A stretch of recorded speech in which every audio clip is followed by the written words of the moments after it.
بینەرانی عەزیز و خۆشەویست گەڕامەوە خزمەتتان بۆ پێشکەشکردنی دامەی بەرنامەی و هەوتوی تەلەڤیزیۆنی پەرتۆ. ئێوە بینەری تەلەڤیزیۆنی پەرتۆ تەلەڤیزیۆنی حیزبی حکمەتیستن. لەم بەشە لە بەرنامە داوەتمان کردووە لە هاوڕێ عەبدوڵڵا دارەبی ئەندامی کۆمیتەی کوردستانی حیزبی حکمەتیست قسە باسەکەین لەسەر ئینفجار و اتفاقاتێکی دڵتەزێن کە لە شاری کرمانە ڕوویدا. پێشەوەی پرسیارەکانم ئاراستە بکەم، هاوڕێ عەبدوڵڵا دارەبی گەردەنگی بنەویسی زۆر خۆش هاتی بۆ بەرنامەی و هەوتوی تەلەڤیزیۆنی پەرتۆ. سپاس بۆ تۆ بۆ هەموو بینەرانی خۆشەویستی تەلەڤیزیۆنی پەرتۆ. سپاس بۆ تۆش. هاوڕێ عەبدوڵڵا وەکو لە جەریانای ڕۆژی چوارشەممە 3 ژانویە کە ئاکاتە سێزەی دەیما دوو ئینفجاری گەورەی مەرگبار لە شاری کرمان کە بە بۆنەی ساڵگەردی مەرجی ترۆریستی گەورە و ڕەهبەری ترۆریستەکان کە سەدان و هەزاران ئینسانی ئەو کۆمەلگای بە کوشدا یعنی قاسمی سولەیمانی بەرگوزار بوو. جالبەوە بوو کە خانەوادەی خۆی و منداڵەکانی خۆی لەو مەراسمەیە نەبوون، بەڵام ئەم دوو ئینفجارە ڕوویدا و دەیان کوشتە و سەدان زەخمی لێکەوتەوە و جمهوری ئیسلامیش بۆ تۆڵەسەندنەوە لەمە هێرشی کردە سەر خەڵک لە ئێدام و بگرە تا گرتن و بەهانەگرتن و وایە داعشێکی ساختەی ذهنی جمهوری ئیسلامی مەسئولیەتی ئەم ئینفجارەی بۆ عوهدە گرتووە. ئێوە ئەم اتفاقە چۆن لێ دەبینن و نەزەرتان سەبارەت بەم ترۆرە بەم ئینفجارانە چییە؟ بەڵێ زۆر سپاس. ئەوەی ڕاستی بێم دەورەیەک تازەیە لە حیاتی جمهوری ئیسلامی و هەروەها لە حیاتی بزوتنەوەی کرێکاری و کۆمۆنیستی بۆ ڕووخانی جمهوری ئیسلامی. تازە بوون بۆ مانایە کە جمهوری ئیسلامی بە ئاشکرا بە نێو بە نیشان بە ڕسمیەت پێدان بە قسەکردن ئیسە باسی ئەوەکە کە من دژمنی ئێوە، باس ئەوەکە کە هەر کەس ئێوە بکوژێ دژمن ئەسڵی ئێوە نە بە کوژەکە. ئیسە خۆ بکوژێ بەناو داعش ئەعلامی کردووە بەرەخرە ڕسمەن وتوێتی ئەو شوێنە کەتیا بۆم گوزاری کراوە من کردووە و خودی خۆشی بازی هاتووەتی بە 1001 ئەملا و ئەولا و قسە و باسی جۆراجۆر هەوڵی داوە کە بەرەخرە بڵێ ئەوە خەڵکی ئەو شوێنێ و ئەمە مشەخەساتی و ئەمە شێوەی دروستکردنی بۆ مەکانەکە هاتووە لە کرمان لە ماڵێکە ماڵێکی ئەنوا ماڵێکی کردو و خەریکی ئەمە بوو ئەنوا و ئەقسام قسەی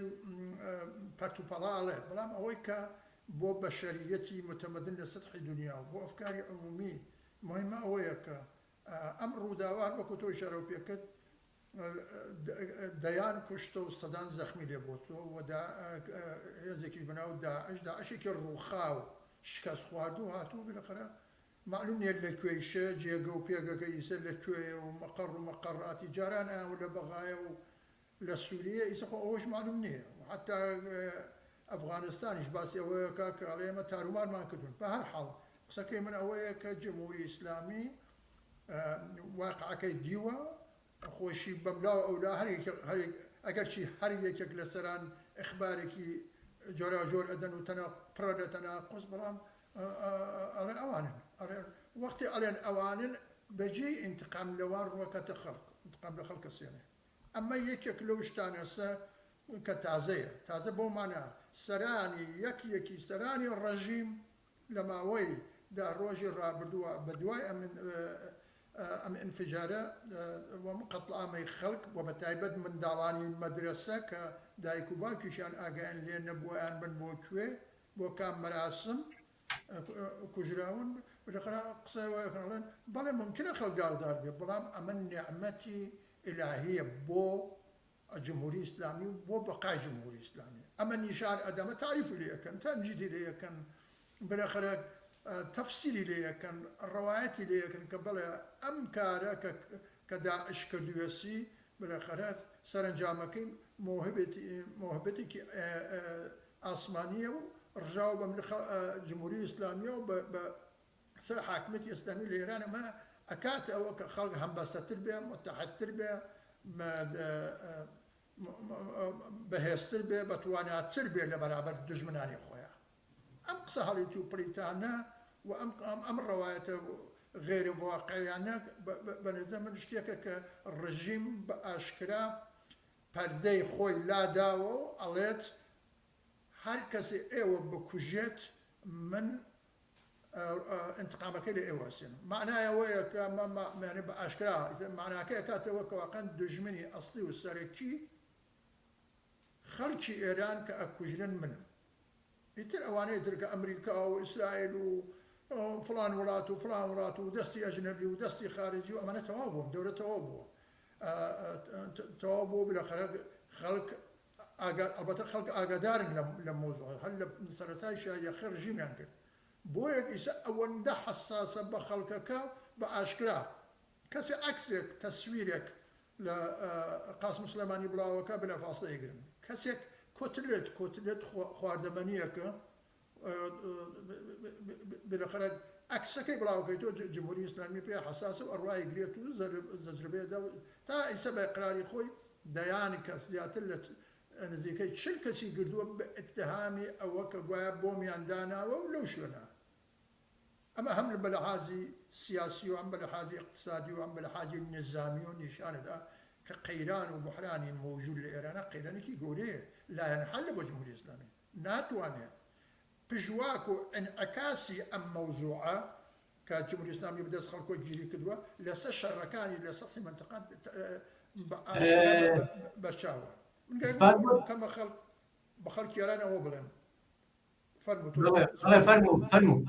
من قالك مرو كما خلق يران ويكشد بلم اوش اوكا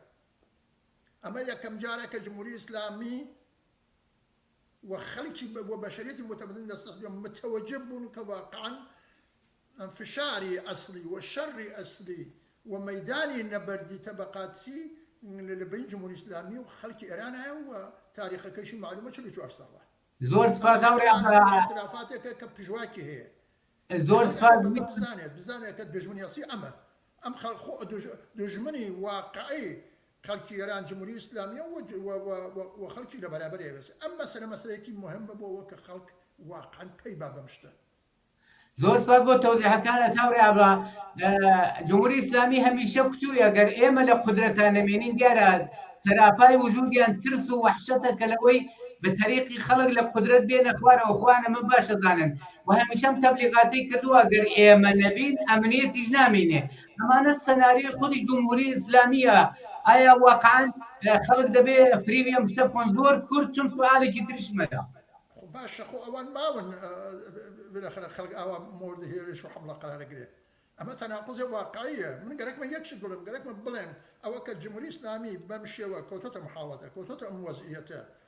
لا واستل حمود دوراني حياتي جمهوريه اسلاميه اما بخاطر اعتراضات ومبارزات وراويستاوي خلقي ايران بخاطر خلق سيني سبركدو بخويني خوي نشاني ذاك الجمهورية الإسلامية أبي بروات لجنسي مني ومن نعمة أما سلبهم مهمك لنا زمن مهمك خلق متوجه أما به أما أمريكا أو إسرائيل هيش دستيتني أبو كجمهورية الإسلامية صحيفك هاري إيش يشتهر مماشاته دوين قولتين كشتي بالآخر أمريكاي قردوها كنوتي خدي عراقي شتى عراقي يا خدي إيران بباب فرشة قردوتي لبروا نيشان باك بلا اگر من ضعف لهم نيشان دم وخطا امريكا وخطا امانه نيه وتور واقعي امريكا ودول الغرب واسرائيل وحميان نيرو هاي بون كواقن تام لحظه جمهوريه اسلاميه يرمتي داوا يرمتيان داوا الشرك مالو يرانيك سينس بركدنك خدي خلقي ايران بوي خلق بزانن دو تنيا خوانه جمهوريه اسلاميه بروخن بلام خدي جمهوريه اسلاميه اوام قبولها كتوباسيه اويك طيب هو بردوها كدجمني ساركي واصلي خلق بويا شري صراحه برابر اما وسام بويا لما قابل اواني ترى كورنشكا لما قابل اواني ترى باشا شيكا بالاخره لجيرو صاتو سوداء كان معامله كان الا كان بلا كان قال لك هو بلم كحقيقه ام موضوع كتازيب وكخلق واردي مرحله بو الروخاني قطعي واقع جمهوريه اسلاميه زۆر سوال بۆ تەوضیحەکانت هاوڕێ بێدارە بێر وەکو ئاگاداری 43 ساڵ عمری جمهوری ئیسلامی یەک ڕۆژی بدونی جەنایەت و کوشتار و قەتڵ و تەعەڕوض بەم خەڵکە هیچی تر نەبووە ئەمە حاصڵەکەیەتی کە الآن ئەیبینین پرسیارەکەی من ئەمەیە خەڵک بۆ نەجاتی قەتعی لەدەست ئەم بەختەکە لەدەست ئەم مشتی وحوشی ئیسلامی و ترۆریستان و قاتڵانە دەبێت چ بکەن باتەوە جێبەوەی لێرەوە لێسەوە مەسلەی انتخاباتیش لە ئارایە ئەم سەناریۆی ئینفجار و ترۆرانە سازمانەدا بۆەوەی بە خەڵک بڵێ ئەگەر ئێمە نەمێنین ئەمنێتیش بۆ ئێوە نامێنێت خەڵک دەبێت چ بکەن یەکێکتر لەو فاکتۆران کە تۆ باسیکەرەوەی خەڵکی سەر بە ئاشکراڵێ ئێمە ناچینە پاشنەوەی ڕێی ئێمە نابین بە ئەهەرومی قودرەتی تۆ ئێمە نابین بەوەی کە بین نیشان بین کە تۆ نوێنەری ئێمەی تۆش بالاخره بڕێ لەسەر ئەم نوێنەرایەتیە بەناو خەڵکۆ لەگەڵ ئەم وڵات و ئەو وڵات و وڵاتانی زلهێز و هەموو تروریستەکانە بەرەخە دشتی معاملەکەی و دادوسەوە قەزیەکە ئەوەیە کە حەقەدەوەتی خەڵک پێی بردبووە کە ئەم بەرهەمە ئەم لاوازبوونەی ڕژیم بەرهەمی فعالیت و فداکاری 44 ساڵی خۆیەتی ئەشی هەنگاوی ئاخری بۆ بنیە کە ڕژیم قەیرانەکەی لەباری اقتصادی و لەباری سیاسی چون هەمەلایەنێ بلەخە بینە قاقەی گردووە دوێنێ دەستی کردو دوێنێ پێرە دەستی کردو بە گیرە بەندی نان خەڵکی ئەران لە بیریانە ئەو بەشەی کە تەمەنیان قەت ئەدا لە بیریانە لە شەڕی 8 ساڵی بینی ئێران و عێراق نان گیرەبەندی نەکرا بەڵام ئیستە گیرەبەندیەکە نیشانیەدا کە ئەوزا ئەحواڵ ڕژیم خراپتر لەوەیە کە خۆی تەزاوری پێیەکە لەباری ئەمنیەتیش ئەوەیە ئەو لەولاوە دێن بە ئاشکرا خەڵک قەتڵامەکەن خۆ نیرۆکانەوە خەڵک قەتڵامەکەنەوە ناتوان دفاعی لێ بکەن ئەمنیەتی مەرزەکانی ئەو سنوورە کە 44 ساڵە سەروەت و سامانی ئێران ئەکا بە قورگیانە و لە عێراق و لە سووریە و لوبنان و فەلەستین و یەمەن دروستیەکە وەکو پەژینەکە خۆی حەفسکە هەمووی ئەوانە بالاخره کەوتوتە تەقولۆق و پژوبڕاوە بوو هەن ئەو جینە ئومیدیە بۆیە خەڵک ئەبێت لەم کاتە بە شکڵێ بە تاکتیکێ بە سیاسەتێ چێتە بەرە واقعانێتر نەفەسی لێ بڕێ ئەویش بریتە لە ئتحاد یەکگردن سازماندان متشکلتر بوون چون قدرەتی خەڵک لە ڕێکخراوبوونیایە تەنیا ئەوە نییە کە هاودڵ بن ئەمە فاکتۆرێکی گەورەیە بەڵام ئەبێ بالاخره متحد بن و لەپاڵ متحد بوونەکە سازمانیان بێ متشکل بن ئەبێ لە هەموو شوێنەکانی کرێکاریە لەنێو هەموو خەڵکانی ئازادی خواست لە هەرکوێ مەحەلی کار و ژینیان ئەشە کارێک بکەن کە واقعانە دەوریە کۆبن و مەجموع عمومیەکانیان یەکێک لە تەشەکولە باشەکانە بۆ ئەوەکە ئەوان پێکەوە بتوانن بە هاودەنگی یەک بریار بدەن تەسمیم بدەن ئمڕۆ چی بکەن لەم شارە ئمڕۆ چی بکەن لەم بەشە لە ساسە ئێرانە چۆن بکەن چۆن لەگەل یەک دەسەڵ پێکن چۆن لەگەل خەڵکی سەرتاسەری ئێران و تەبەقەی کارگەر و هەموو ئەمانە ئەمە نیشانەدا کە بێ ڕێکخراو بوون هێشتا ناکرێ بڵێ جمهوری ئیسلامی ئەڕوخێ چون هێشتا خۆشایەند نییە بۆ غەرب و دووەری غەرب ئەم ڕژیمە بڕوخێ ئەگەر ئیسە حتا ئەگەر یارمەتیەکەیشی کەمەوەکەن ئەو هێشتا بالاخره ئەوەی توانایی هەیە کە زۆرتر عمری خۆی درێژەکە بەڵام ئەبێ ئێوە تەمەنی کورتۆکەن بەچی بە تەشەکل بە تەحەزب بە هەر شکلێک کە ئەتوانێت ئێوە وا پێ بکە کە بە یەک سوود بڕۆن و بە یەک سوود کۆبنەوە بە یەک سوود پەراکەندە بن ئەمە لایەکە لایەکی شەو بالاخره